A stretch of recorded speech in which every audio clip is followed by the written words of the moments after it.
আমি যদি এই হোল গ্রিল চিকেনটা মাত্র 7 মিনিটে শেষ করতে পারি তাহলে গ্রিন এন্ড পেপার আমাকে আগামী 1 বছর দিবে ফ্রি চিকেন মিল।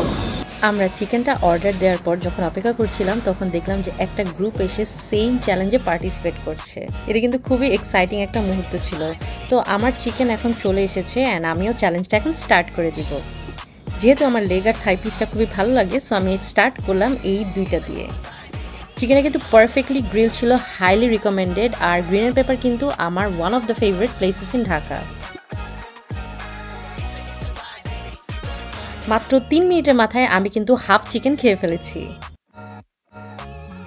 চিকেন ব্রেস্ট পিসটা কুইকলি খাওয়ার একটা ট্রিক্স হলো এটার সাথে ওদের যে পেরি পেরি সসটা থাকে সেটা মিশিয়ে খেতে হবে। আসলে হাফ চিকেন খাওয়ার পরে আমার পেটে সত্যিকার অর্থে কোনো জায়গা ছিল না।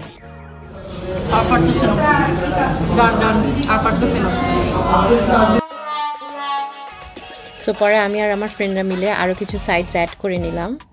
এই চ্যালেঞ্জের উইনারদেরকে নিয়ে নভেম্বর মাসে হবে ultimate peri peri chicken grand finale, যেটাতে একটা নির্দিষ্ট সময়ের মধ্যে যে সব থেকে বেশি পেরি পেরি চিকেন খেতে পারবে তাদের মধ্যে থেকে একজন জিতবে Dhaka to Cox's Bazar round trip with a hotel for 2 people. আমি এই চ্যালেঞ্জটা এখন শুরু দিচ্ছি আমার ফুড ব্লগার ফ্রেন্ড এফিবি ফিকরি।